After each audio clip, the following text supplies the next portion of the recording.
Hey, what's up? This is Max Portnoy, drummer from the band Tallah, and you're listening to Rockum Radio. Hello? Hey, this is Max Portnoy. Hi, Max. How are you? I'm pretty good. What about you? Good. Thank you. How are you? How are you spending these lockdown days? I'm all right. I mean, being locked inside my house is kind of okay because I love just playing video games and playing drums and making music. So that's all I can really do in lockdown, and that's all I do anyway. So I'm making the most of it. I play video games too. Mm-hmm. What games do you play? Oh yeah, it's snowing right now here in Kingston. Oh geez, really? Really? There's a snowfall here in this moment. Oh yeah. The first I guess one. that would make sense. It's not really summer anymore either. Right? Oh yeah. Well, let me tell you, Matriphagy is a good album. Mm-hmm. Good job, Max. Thank you, dude. You're very welcome. What can you tell me about this album? We've been working on it for a long time. The band started start of 2018, and our EP came out, which was 5 songs off of this album. Mm-hmm. That came back in 2018 as well.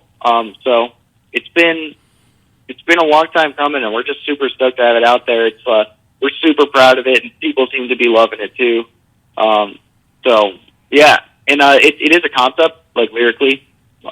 Justin wrote it. I mean, the word Matriphagy, which is the album title, Mm-hmm. it literally means when a mother is killed and eaten by her offspring. Mm-hmm. And that's essentially what happens in the concept, because it's about a guy who's locked in his house by his controlling, overbearing mother, and after years, it just kind of spirals out of control, and he ends up doing the unforgivable. So fantastic. That's pretty much what the concept's about. Oh, okay. How was the creative process of this record? It was fun. I mean, like, writing the songs, like, typically I'll just demo things out in my basement, like my home studio. Mm-hmm. It's never like great quality because I'm not really good at recording, but we'll get a demo out, and then I'll send it off to Justin because he lives in Massachusetts. He's like far away from me and where the other guys live. Okay. And he'll do his vocals, and he'll write the lyrics, get his vocals down, and then we'll start learning the songs as a whole, adding whatever we want to do, and then when we were in the studio, it was great because we were working with Josh Schroeder, who's done bands like King 810 and Varials, and he's amazing at what he does. He made our album sound like exactly the way we were picturing it, and it just sounds incredible. So he killed it with that. And we just got to mess around with tons of cool things in the studio, like different samples, and we got a guy to do turntables on the album too, which was something we hadn't worked with before, which was really cool and added a fun element to the music. So yeah, it was a ton of fun, writing and recording this album. Of course. You're young. It's amazing. Record as an album, being young. Yeah, fantastic. Thank you, dude. You're very welcome. You said that it's a concept album.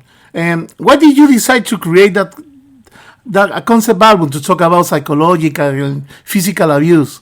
Are you sending a message or creating awareness in society? I mean, like, I don't handle the lyrics, so I don't want to put words in Justin's mouth, who literally wrote the lyrics. Okay. But I know he's like, when he writes music, he's very comfortable doing a concept and addressing a full-length story throughout the album rather than doing separate things for each one. But I know, like, it is like a fictional story, it takes place in its own world. It's not about Justin. Okay. But yeah, I mean, like, he does it. There is talk about like emotional, physical abuse and all that stuff. Mm-hmm. And like it can be perceived in many ways. Like there are like, you can make analogies or what's the word? I'm forgetting the word. But you can put it to your personal experiences or what's going on in the world or anything. You can interpret it in different ways. Justin kind of likes to leave it up for the listener to find their own personal version or definition of what the album really stands for. Okay. So there is like the literal story, like I was talking about, like of him being locked in his house, killing his mother and everything. That's like read into the lyrics, and you can find more than just that. If you put your mind to it and really dive into the lyrics. Oh, okay. If you could choose 3 bands as the most significant influences of this record, what band would you choose and why?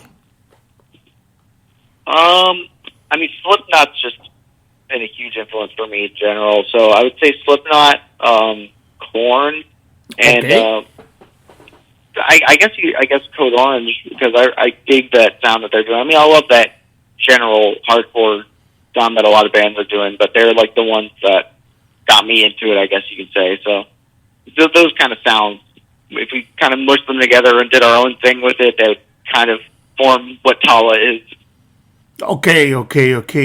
And tell me, what does your band name mean? So the band name is actually kind of a funny story. I was filling in on drums for this band, Dollskin. It's actually my girlfriend's band. And they needed help on drums, so I was playing a couple shows with them right when Tallah was being formed, and we needed a band name. So I put on the merch stand, like their merch stand, like a couple pieces of paper that said, "Help me name my band," and just a bunch of people over the nights would just come over and just write down all these band names. So when I flew home after filling in for those couple shows, I had like a couple pages front and back of all these different names, and I showed it to the guys, and we're reading through the names, and Tallah caught our attention, so we wanted to go with that. And I was asking my girlfriend, I was like, because her mom was attending like the merch table that night, and I was just like, what is this? What does Tallah mean or whatever? And she was just like, I don't know. Some little girl just walked up and wrote her name down. So, and I was just like, okay, I guess we'll go with that. And we ended up just using the little girl's handwriting from the paper. Like we just scanned it and turned that into our logo, just because it had such a cool look to it. Oh yeah, sounds good on the name. I like it, Tallah. Thank you. Yeah, we want to keep. We wanted something short and simple, you know. Oh, perfect. That's a good not idea. Some crazy long name. Perfect. Max, if you work in a record store, how will you sell this album to a new client? It's hard to tell because I guess people would, if I'm like going into a store and looking for a new band to get into, I guess it always helps being like hearing, this album is for fans of this, that, and the other. So it would be kind of like if you're a fan of new metal bands like what I was mentioning earlier, Korn, Slipknot, Linkin Park, Mudvayne. If you're a fan of that, but you also dig sort of the new age versions of metal like hardcore, deathcore, that sort of stuff. If you're a fan of all these different things, you can probably find something that you really dig about us, because I guess we're technically calling ourselves new cool. It's kind of a sound that I guess would sum it up. But yeah, I guess if you're advertising to those the fans of like new metal and hardcore, I think that would the listener would be pretty happy with what our album does. Okay. One thing that I checked in the past months, you have 6 video clips, 6 official video clips. So, my God, you have the record to have more official video clips in this year. I didn't see other band. That's fantastic. Per record, for a new release. Thank you. Yeah, we love being able to get that as many different like videos out there as possible. And like at this point, we almost have a video for every single song on the album. Okay. So I think we're gonna keep pushing and see how many we can get out there. Okay. Well, I love 2 songs that you have. The first one is Overconfidence, and the other, We the Sad. Those songs are fantastic, and the video clips too. Dude, thank you so much. You're very welcome.